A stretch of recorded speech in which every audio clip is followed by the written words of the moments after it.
Hi everyone, have a watch of Douglas Murray talking about the word Islamophobia, particularly in relation to the rise of these hate marches we've been seeing in Britain and across the Western world that have been supporting Hamas and vilifying Israel. This is on Adon Levy's excellent State of a Nation podcast.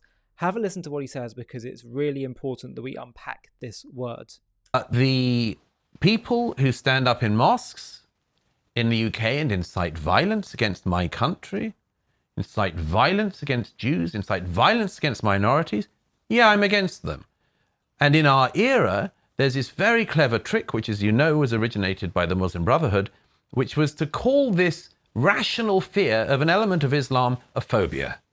It's not a phobia at all. It's a totally reasonable fear. My colleagues across the continent in Europe who've been shot by jihadists for crimes like blasphemy did not have an irrational fear of Islam. They had a totally rational fear, which turned out to be correct. Select elements within Islam. But then you get to the old problem of how big a number. Why is it that ex-Muslims are the ones in their community who fear violence against themselves? Where are the Muslims who would call that out? Where are the Muslims who turn around and say to their co-religionists, how stupid are you to want to create violence because of a cartoon? That doesn't matter at all. We have freedom of thought. Where are those Muslims? I mean, there was a group some years ago in the UK set up called Muslims Against Anti-Semitism, and somebody came to me and said, do you know this group? I said, yeah, I know that guy. Good guy. We had dinner the other night. Was it as small as that? Yeah. It was one guy. My point is that I will not have an accurate, to my mind and to many of my readers' minds, has been an accurate prediction of the path my society is going down, turned into a phobia, and an accurate assessment of the situation in my country turned into a prejudice.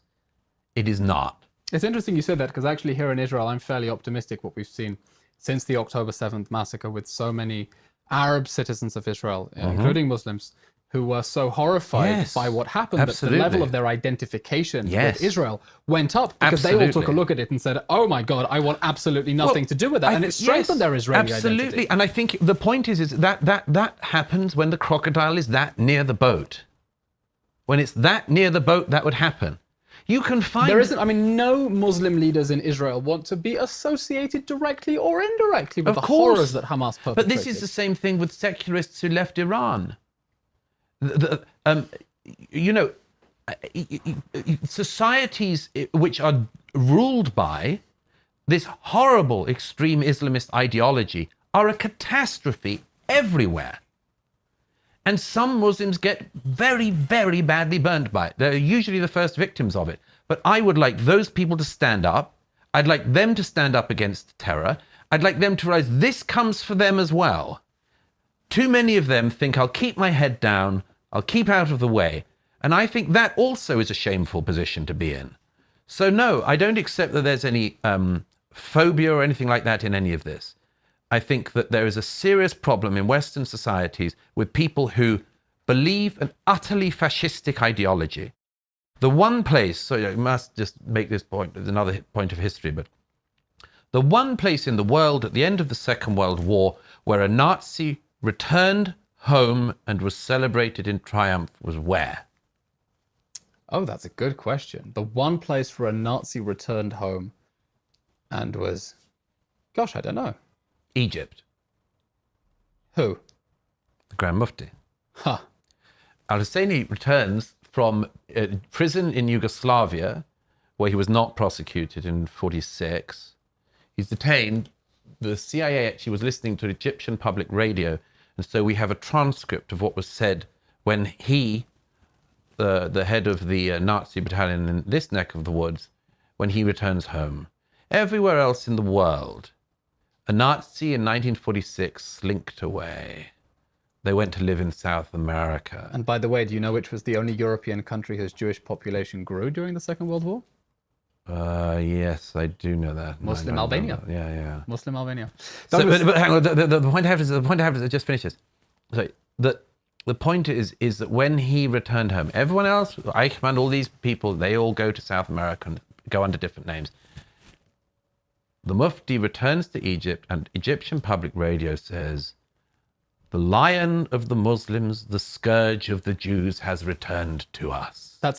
By the way, to be clear, the Mufti was the spiritual Muslim leader of the Arabs living in then British Mandate Palestine, who collaborated with Hitler and was deeply anti-Semitic and encouraged violence against Jews. So that's an honorific, the scourge of the Jews. This was the one part of the world where somebody involved in the genocide of the Second World War against the Jews of Europe returned home as a victor and a hero, and that has consequences. And I would like to see that strain torn out of society in this region. And if the people of the region did that, and if Muslims in the West did that, I would be their first supporter, praiser, and ally. But I'm waiting for that day to come. Yeah, unfortunately, to quote former President Gay of Harvard, it depends on the context, the question of when the whole timeline begins. We point to October 7th. Others say, well, actually, 1967. But when you look at the much broader picture of the alliance between radical Islam and the most fascistic elements of European politics, it goes much deeper. Douglas, it's a fascinating...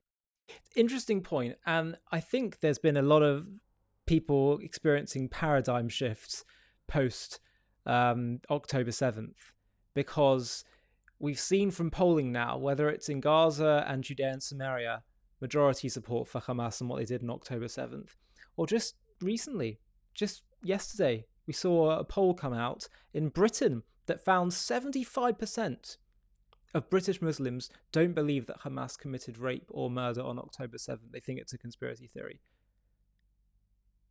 Indulging in anti-Semitic conspiracy theories, the majority of them.